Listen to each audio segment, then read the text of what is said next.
Viewers welcome back on program. Viewers हुण आपां गलबात करन जा रहे हैं कि दुनिया की प्रसिद्ध पब्लिकेशन दा अटलांटिक विच एक लेख प्रकाशित होया है जिसका अनुमान है कि the end of the Indian idea. So इस बारे आपां विचार चर्चा करन जा रहे हैं। सो असीं चाहांगे कि तुसीं साडे नाल इसे तरह ही बने रहना, देखण सुननी तुहाडा सब दा बहुत बहुत शुक्रिया जी। डॉक्टर साहब की कहना चाहोगे इस लेख बारे? देखो, ਜਦੋਂ ਅਸੀਂ ਕਹਿੰਦੇ ਹਾਂ ਕਿ ਭਾਰਤ ਇੱਕ artificial union, Soviet union, Yugoslavia ਦੀ ਤਰਜ਼ ਤੇ ਔਰ ਇਹਦੇ ਟੁਕੜੇ ਟੁਕੜੇ ਹੋਣੇ ਹੀ ਹੋਣੇ ਨੇ, ਜਿਵੇਂ ਸੋਵੀਅਤ ਯੂਨੀਅਨ ਦੇ 15 ਹੋਏ, ਯੂਗੋਸਲਾਵੀਆ ਦੇ ਵੀ 6-7 ਹੋਏ।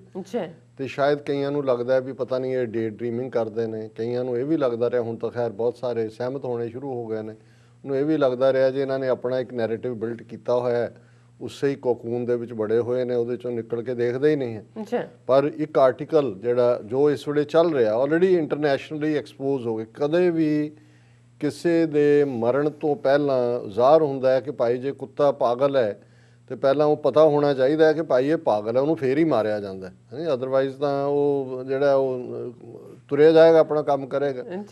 ਸੋ ਹੁਣ ਇਹ ਸਾਬਤ ਹੋ ਗਿਆ ਵੀ ਇਹ ਪਾਗਲ ਕੁੱਤਾ ਹੈ। ਇਹਨਾਂ ਨੇ ਕਸ਼ਮੀਰੀਆਂ ਨੂੰ ਕੱਟਿਆ ਹੈ, ਇਹਨੇ 200 ਮਿਲੀਅਨ ਮੁਸਲਮਾਨਾਂ ਨੂੰ ਕੱਟਿਆ ਹੈ, ਦਲਿਤਾਂ ਨੂੰ ਕੱਟ ਰਿਹਾ ਹੈ।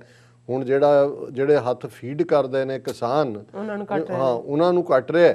ਤੇ ਫਿਰ ਇਹੀ ਹੁੰਦਾ ਹੈ ਕਿ ਭਾਈ ਇਹਨੂੰ ਪੁੱਟ ਹਿਮ ਟੂ ਸਲੀਪ, ਇਹਨੂੰ ਸਵਾਓ ਹੁਣ। ਔਰ ਇਹ ਸੌਣ ਵੀ ਜਾ ਰਿਹਾ ਇਸੇ ਤਰ੍ਹਾਂ ਹੀ, ਕਿਉਂਕਿ ਅਲਟੀਮੇਟਲੀ ਵੈਸੇ ਜਿਹੜਾ ਕੁੱਤਾ ਹਲਕਦਾ ਹੈ ਨਾ ਉਹ ਮਰਦਾ ਹਾਂ। ਔਰ ਇਹ ਵੀ ਇੱਕ ਨਿਸ਼ਾ, ਉਹਦੇ ਮੂੰਹ ਚੋਂ ਜਿਹੜਾ ਉਹਨੇ ਜੀ ਬਾਹਰ ਕੱਢੀ ਹੁੰਦੀ ਹੈ ਔਰ ਦੂਸਰਾ ਹੁੰਦਾ ਔਰ ਅਲਟੀਮੇਟਲੀ ਉਹਦੀ ਡੈਥ ਹੁੰਦੀ ਹੈ। ਸੋ ਉਹ ਤਾਂ ਹੁਣੇ ਹਲਕੇ ਹੋਏ ਨੇ ਇਹਨਾਂ ਦਾ ਮਰਨ ਦਾ, ਔਰ ਇਹਦਾ ਸਿਗਨਲ ਜਿਹੜਾ ਹੈ ਉਹ ਪਹਿਲਾਂ ਹੀ ਆਉਣਾ ਸ਼ੁਰੂ ਹੋ ਗਿਆ।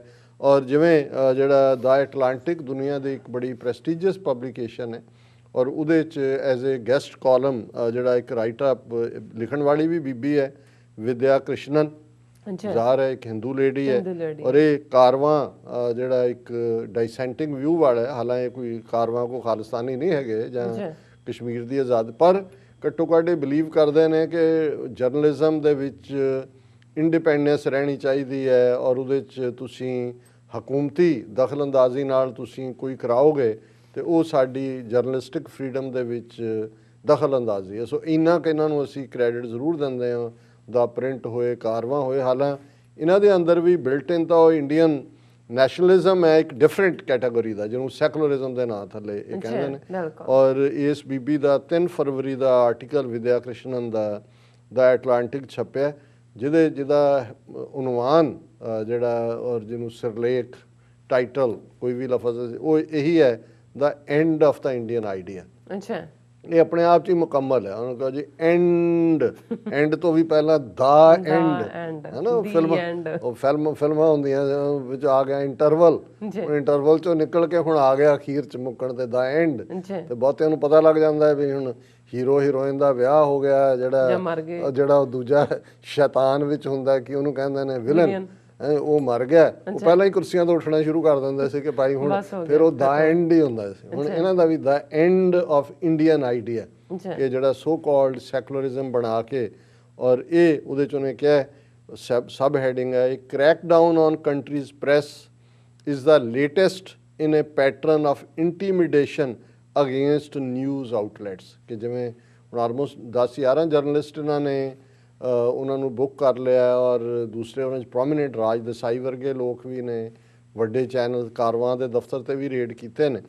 ਔਰ ਉਹਦੇ 'ਚ ਉਹਨੇ ਸ਼ੁਰੂਆਤ ਹੀ ਇੱਥੋਂ ਕੀਤੀ ਹੈ ਕਿ for the past several years warnings have been sounded about democracy in India, whether they be about the fate of the country's minorities, its courts, its intellectuals. These worries steadily built before erupting into some major protest taking over the popular consciousness both domestically and abroad. For the past several years, India's government has steadily chipped away at the edifice of its free press, and over the past week once again gone too far. This was the week my government attacked my home. ਹੁਣ ਇਹ ਬੀਬੀ ਜਿਹੜੀ ਦਿੱਲੀ ਕਰੋਲ ਬਾਗ based ਹੈ, ਕਾਰਵਾਂ ਦਾ office 'ਤੇ ਵੀ attack ਹੋਇਆ। ਉਹਨੂੰ ਕਿਹਾ ਵੀ institutions ਦਾ minorities ਨਾਲ ਸਲੂਕ ਹੋਏ, ਇੰਟੈਲੈਕਚੁਅਲਸ 'ਤੇ ਹਮਲੇ ਹੋਣ, ਅਦਾਲਤਾਂ ਹੁਣ ਇਹ ਚੱਲ ਹੀ ਰਿਹਾ ਸੀ।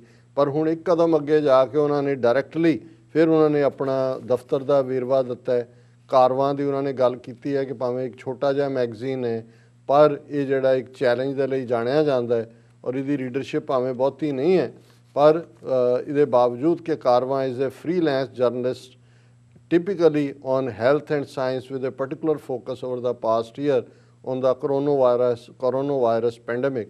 ਇਹਦਾ ਉਹਨਾਂ ਨੇ ਫਿਰ ਕਾਰਵਾਂ ਦੀ ਗੱਲ ਹੀ ਕੀਤੀ ਹੈ ਕਿ ਵੀ ਇਹ ਜਿਹੜਾ ਉਹਨਾਂ ਨੇ ਜਦੋਂ ਹੁਣ ਕੁਝ ਟਵਿੱਟਰ ਨੂੰ ਕਹਿ ਕੇ ਜਿਹੜੇ ਅਕਾਊਂਟ ਸਸਪੈਂਡ ਕਰਵਾਏ ਮੋਦੀ ਸਰਕਾਰ ਨੇ, ਜਿਨ੍ਹਾਂ 'ਚ 2 ਕਿਸਾਨਾਂ ਦੇ ਅਕਾਊਂਟ ਵੀ ਸੀ, ਉਹਦੀ ਕਾਰਵਾਂ ਦਾ ਅਕਾਊਂਟ ਵੀ ਸੀ, ਔਰ ਹਾਲਾਂਕਿ ਹੁਣ ਉਹ ਟਵਿੱਟਰ ਨੇ ਰੀਸਟੋਰ ਕਰ ਦਿੱਤਾ, ਪਰ ਉਹਨੇ ਕਿਹਾ ਕਿ ਵੀ ਇਹ legal demand from the government. ਉਹਨਾਂ ਨੇ ਕਿਹਾ but the government is reportedly threatening legal action over Twitter's apparent non-compliance। Press freedom groups have voiced outrage, but it is unclear how much impact they will have। ਉਹਨਾਂ ਨੇ ਜੇ ਇਹਨਾਂ ਦਾ ਕਾਰਵਾਂ ਦਾ ਖੋਲ੍ਹ ਦਿੱਤਾ ਤੇ ਇੰਡੀਆ ਨੇ ਕਿਹਾ ਅਸੀਂ ਲੀਗਲ ਐਕਸ਼ਨ ਲਵਾਂਗੇ, ਤੁਸੀਂ ਇਵੇਂ ਕਿਵੇਂ ਕਰ ਸਕਦੇ ਹੋ। ਫਿਰ these latest attacks part of pattern of legal cases, personal threats, intimidation against news outlets and individual journalists make certain what was becoming evident। ਫਿਰ freedom of press ਦੀ ਗੱਲ ਹੈ ਕਿ ਜੀ ਇਹ ਤਾਂ constitutional right C, that is endangered in Modi's India। Brazen use of social media networks to censor journalists, the use of police and courts to silence them, and more fundamentally the belief that those who report on protests are somehow undermining the state illustrates how much has changed in India and how far the country has strayed from its founding ideal। ਇਹ ਹੁਣ ਇਕੱਲਾ ਇਹ ਨਹੀਂ ਕਿ ਕਿਸਾਨਾਂ ਦਾ ਇਹ ਹਾਲ ਹੋ ਰਿਹਾ, ਜਿਹੜੇ ਮਾੜੇ ਮੋਟੇ ਚੈਨਲ ਫ੍ਰੀਲੈਂਸ ਜਰਨਲਿਸਟ ਕਵਰ ਕਰਦੇ ਨੇ ਉਹਨਾਂ ਨੂੰ ਜਿਵੇਂ ਇਹ ਕੇਸਾਂ ਦੇ ਵਿੱਚ ਫਸਾ ਰਹੇ ਨੇ, ਕੁੱਟਮਾਰ ਕਰ ਰਹੇ ਨੇ, ਜਿਵੇਂ ਉਹਨੂੰ ਇਹਨਾਂ ਨੇ ਪੂਨੀਆ ਨੂੰ ਜਿਹਨੂੰ ਚੁੱਕਿਆ ਉਹਦੇ ਨਾਲ ਕੀ ਹਸ਼ਰ ਕੀਤਾ। ਔਰ ਫਿਰ ਉਹਨਾਂ ਨੇ ਕਿਹਾ ਕਿ ਵੀ ਇਹ ਜਿਹੜਾ authorities claim Carva and other outlets by reporting on a particular hashtag sparked or fueled unrest that began on January 26। ਹੁਣ ਇਹ ਲਾ ਰਹੇ ਨੇ ਜੀ ਇਹਨਾਂ ਨੇ ਭੜਕਾਊ ਕਾਰਵਾਈ ਕਰਕੇ ਜਿਹੜਾ ਉਹ ਫਿਰਕਿਆਂ ਦੇ ਵਿੱਚ ਨਫ਼ਰਤ ਪੈਦਾ ਕਰ ਰਹੇ ਨੇ, ਲੋਕਾਂ ਨੂੰ ਇਹਦੇ ਲਈ ਜਿਹੜਾ ਉਹ ਕਰ ਰਹੇ ਨੇ। ਹੁਣ ਇੰਡੀਆ ਦੇ ਇਮੇਜ ਦੀ ਗੱਲ ਕਰ ਰਹੇ, ਜਿਹੜਾ ਅਸੀਂ ਆਲਰੇਡੀ ਕਰ ਰਹੇ ਹਾਂ ਕਿ ਭਾਈ ਕਿਵੇਂ ਇਹ ਜਿਹੜੇ ਇਹਨਾਂ ਦਾ ਪਾਗਲ ਕੁੱਤਾ ਹੋਣਾ ਅੱਜ ਦੁਨੀਆ ਨੂੰ ਜ਼ਗਜ਼ਾਰ ਹੈ। ਟੂ ਆਊਟਸਾਈਡਰਸ ਦਾ idea of India is centered on spirituality and mysticism, Gandhi and non-violence, backpackers and yogis. Though these are stereotypical beliefs, they stem from the truth. The country's founding idea was union of states, diverse in religion and liberal in acceptance of that diversity. Republic Day marks the enshrining of our constitution, debated and agreed on in the years following independence। ਫਿਰ ਉਹਨਾਂ ਨੇ constitution ਨੂੰ ਕਿਹਾ ਕਿ ਭਾਈ ਇਹ ਇੱਕ debated C, secular C, social, economic, political life, liberty of thought, expression of belief, faith and worship। ਤੇ ਭਾਰਤ ਬਾਰੇ ਬਾਹਰਲੇ ਮੁਲਕਾਂ 'ਚ ਤਾਂ ਇਹੀ ਸੀ ਕਿ ਗਾਂਧੀ ਦੀ ਇਹ ਧਰਤੀ ਹੈ, ਨੌਨ ਵਾਇਲੈਂਸ ਹੈ, ਯੋਗੀ ਨੇ, ਇੱਥੇ ਸਪਿਰਿਚੁਅਲਿਟੀ ਹੈ। ਉਹ ਕਹਿੰਦੇ ਕਿ ਸਾਰਾ ਕੁਝ ਟੁੱਟ ਗਿਆ। ਹੁਣ now we are a very different country. Today majority of Indians are Hindu is not a demographic fact but a governing premise। Whereas liberty of thought was once prized, journalists are now arrested, and what was once a union of states united in that diversity is a society divided where Muslims are not welcome, where farmers are beaten for defending their rights। ਕਿ ਵੀ ਇਹ ਮੁਲਕ ਅੱਜ ਇਹ ਬਣ ਗਿਆ, ਇਹ ਨਾ ਜਰਨਲਿਸਟਾਂ ਲਈ ਹੈ, ਨਾ ਘੱਟ ਗਿਣਤੀਆਂ ਲਈ ਹੈ, ਨਾ ਮੁਸਲਮਾਨਾਂ ਲਈ ਹੈ, ਨਾ ਕਿਸਾਨਾਂ ਲਈ ਹੈ। ਫਿਰ ਉਹਨਾਂ ਨੇ ਕਿਹਾ ਵੀ ਇਹਦੇ ਲਈ ਇਕੱਲਾ ਮੋਦੀ ਜਿਹੜਾ ਉਹਨੂੰ ਬਲੇਮ ਕਰਨਾ ਸਿੰਪਲਿਸਟਿਕ ਹੋਏਗਾ। It is true that since his re-election less than 2 years ago, Prime Minister has revoked constitutional autonomy of Jammu and Kashmir, India's sole Muslim majority state, और इसी तरह triggered civil unrest from farmers group due to farm laws। This is to say nothing of the doctors who protest his government's decision to allow Ayurveda। ਹੁਣ ਉਹ ਜਿਹੜੇ ਦੇਸੀ ਨੇ ਵੈਦ ਉਹਨਾਂ ਨੂੰ ਕਹਿ ਦਿੱਤਾ ਵੀ ਉਹ ਸਰਜਰੀ ਵੀ ਕਰ ਸਕਦੇ ਨੇ, ਉਹਨੂੰ ਲਿਆ ਕੇ ਸਰਜਨਸ ਦੇ ਬਰਾਬਰ ਬਿਠਾ ਦਿੱਤਾ। ਉਹਦਾ ਉਹਨੇ ਕਿਹਾ Dalit rape culture and the Dalits who fight caste oppression, ਕਿ ਜਿਹੜੇ ਉਹ ਲੜਦੇ ਨੇ ਉਹਨਾਂ ਦਾ ਵੀ ਹੈ। ਦਾ erosion of democracy in India didn't happen in a single moment or because of a single man। It came as a court directive to movie goers, ਕਿ ਵੀ ਇਹ ਇੱਕਦਮ ਨਹੀਂ ਹੋ ਗਿਆ। ਇਹਦੇ ਲਈ ਕਿਵੇਂ ਗਰਾਊਂਡ ਤਿਆਰ ਕੀਤੀ ਗਈ। ਪਹਿਲਾਂ ਅਦਾਲਤ ਨੇ ਇਹ ਕਿਹਾ ਕਿ ਜੀ ਨੈਸ਼ਨਲ ਐਂਥਮ ਬੜਾ ਜ਼ਰੂਰੀ ਹੈ, ਹਰ ਕੋਈ ਸਿਨੇਮੇ 'ਚ ਖਲੋਏ ਜਦੋਂ ਜਨ ਗਣ ਮਨ ਵੱਜਦਾ ਹੈ। ਫਿਰ police officer forcing wounded Muslim man to sing that anthem while filming it without fear of being punished। ਫਿਰ ਮੁਸਲਮਾਨ ਔਰਤਾਂ ਬੰਦੇ ਜਿਨ੍ਹਾਂ ਨੂੰ ਹਿੰਦੂ ਕਰਾਊਡਸ ਮਾਰਦੇ ਸੀ ਉਹਨਾਂ ਨੂੰ ਖੜਾ ਕਰਕੇ ਕਰਾ ਕੇ ਜ਼ਬਰਦਸਤੀ ਕਹਿੰਦੇ ਸੀ ਕਿ ਗਾਓ ਤੁਸੀਂ ਵੰਦੇ ਮਾਤਰਮ ਗਾਓ। It came as Bollywood championed police brutality and vigilante justice, yet Modi is central to all this। ਮੱਚ ਕੇ ਸਾਰਾ ਫਿਰ ਉਹਨਾਂ ਨੇ ਪੂਰਾ ਇੱਕ ਪੈਰਾਗ੍ਰਾਫ ਦਿੱਤਾ ਹੈ ਕਿ ਕਿਵੇਂ ਮੋਦੀ ਔਰ ਆਰਐਸਐਸ ਨੇ ਇਹ ਸਾਰਾ ਕਲਚਰ ਬਿਲਡ ਕੀਤਾ ਹੈ। ਔਰ ਜਦੋਂ ਵੀ ਮੋਦੀ ਨੇ ਇਸ ਕਿਸਮ ਦੀਆਂ ਹਰਕਤਾਂ ਕੀਤੀਆਂ, his support has remained buoyant even as the promised benefits have not come. India's recorded ਫਿਰ ਉਹਨੇ ਕਿਹਾ ਜੀ ਕਰੋਨਾ ਵਾਇਰਸ 'ਚ ਕਿਵੇਂ ਡੈਥਸ ਹੋਈਆਂ, ਕਿਵੇਂ ਲੋਕ ਜਿਹੜੇ ਨੇ ਉਹ ਸੜਕਾਂ 'ਤੇ ਤੁਰਨ 'ਤੇ ਮਜਬੂਰ ਹੋਏ, ਪਰ ਇਹਦੇ ਬਾਵਜੂਦ this is in large part ਕਿ ਬਈ ਉਹਨਾਂ ਨੇ thanks to his government standard playbook which involves denying facts, spreading lies, and telling half-truths that turn catastrophic failures into celebrated triumphs। ਅੱਛਾ ਕਿ ਭਾਈ ਹਾਰ ਨੂੰ ਵੀ ਜਿੱਤ 'ਚ ਕਿਵੇਂ ਬਦਲਣਾ ਹੈ, ਉਹਦੇ 'ਚ ਉਹਨਾਂ ਨੇ ਕਿਹਾ ਵੀ ਝੂਠ ਬੋਲੋ, ਦਬਾ ਕੇ ਬੋਲੋ, ਔਰ ਪੂਰਾ ਜਿਵੇਂ ਉਹ ਕਹਿੰਦੇ ਇਵੈਂਟ ਮੈਨੇਜਮੈਂਟ, ਹਰ ਇੱਕ ਨੂੰ ਇਵੈਂਟ ਬਣਾ ਦਿਓ, ਜਿਹੜਾ ਅੱਧਾ ਝੂਠ ਬੋਲੋ, ਪੂਰਾ ਵੀ ਬੋਲੋ, ਔਰ ਉਸ ਜਿਹੜੀਆਂ ਨੇ ਜਿੱਥੇ ਤੁਹਾਡੀਆਂ ਫੇਲਿਅਰਸ ਨੇ ਉਹਨਾਂ ਨੂੰ ਤੁਸੀਂ ਜਿੱਤਾਂ 'ਚ ਬਦਲ ਦਿਓ। ਔਰ ਇਹੀ ਉਹਨਾਂ ਨੇ ਕਿਹਾ ਵੀ ਕਾਰਵਾਂ ਦੇ ਅਗੇਂਸਟ ਜਾਂ ਬਾਕੀ ਜਰਨਲਿਸਟ ਦੇ ਅਗੇਂਸਟ ਜਿਹੜਾ ਸਟੈਪ ਉਹ ਇਸੇ ਲਈ ਹੈ ਕਿ ਉਹਨਾਂ ਨੂੰ ਇਹ ਟਰਬਲ ਕਰਦੇ ਨੇ। ਔਰ ਉਹਨਾਂ ਨੇ ਕਿਹਾ ਵੀ ਬਹੁਤ ਸਾਰੀਆਂ ਨਿਊਜ਼ ਆਰਗੇਨਾਈਜੇਸ਼ਨਸ ਤਾਂ ਹੁਣ ਗਵਰਨਮੈਂਟ ਦਾ ਹੀ ਮੋਦੀ ਭਗਤ ਹੀ ਨੇ, ਔਰ ਫ੍ਰੀ ਪ੍ਰੈਸ ਦਾ ਕਨਸੈਪਟ ਖਤਮ ਹੋ ਗਿਆ।